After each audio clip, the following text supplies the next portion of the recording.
Olá, turma. Sou Paulo Serrão, sou professor de História. Vim aqui trocar uma ideia com você bacana sobre a chegada dos portugueses aqui no Brasil. Em abril de 1500, sob o comando do fidalgo e navegador inexperiente Pedro Álvares Cabral, os portugueses chegam aqui.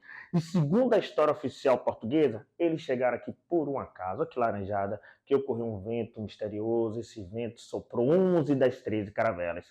Mas, Serrão, existem boatos por aí que outros povos já tinham chegado no Brasil antes dos portugueses? Sim, os fenícios há mais de 2000 anos atrás, os chineses há mais de 900 anos atrás, e por que Portugal, que só chegou há um pouco mais de 500 anos, é considerado o descobridor do Brasil? Muito simples, porque para essa história, naquela época, tinha que estar o quê? Escrito. Os portugueses registraram. Estou me referindo à famosa Carta de Perovais de Caminha. É considerado o primeiro documento literal da nossa história, dá início ao quentismo, mas do ponto de vista histórico, é considerada a certidão de nascimento do Brasil. Então, pega a visão.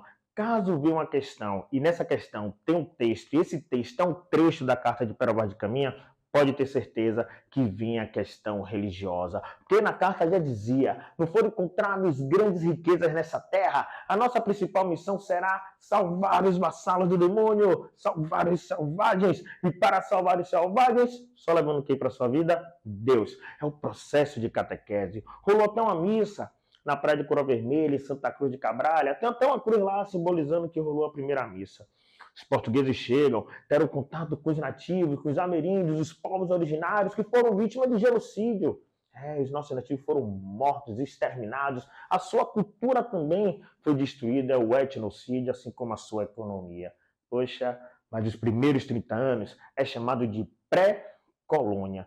É o período pré-colonial. E por que pré e não colônia? Simples, porque os portugueses chegam, extrai as riquezas e volta para Portugal. Não houve, sabe o quê? A fixação dos portugueses no território brasileiro. Mesmo não havendo a fixação, ocorreu a extração do pau-brasil. É pau avermelhado que serve para atingir, é um pau de qualidade, então serve para a construção de embarcações, de móveis.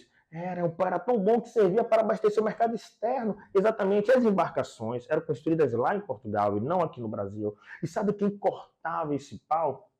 Os nativos. Os povos indígenas eram a mão de obra que predominava nesses primeiros 30 anos.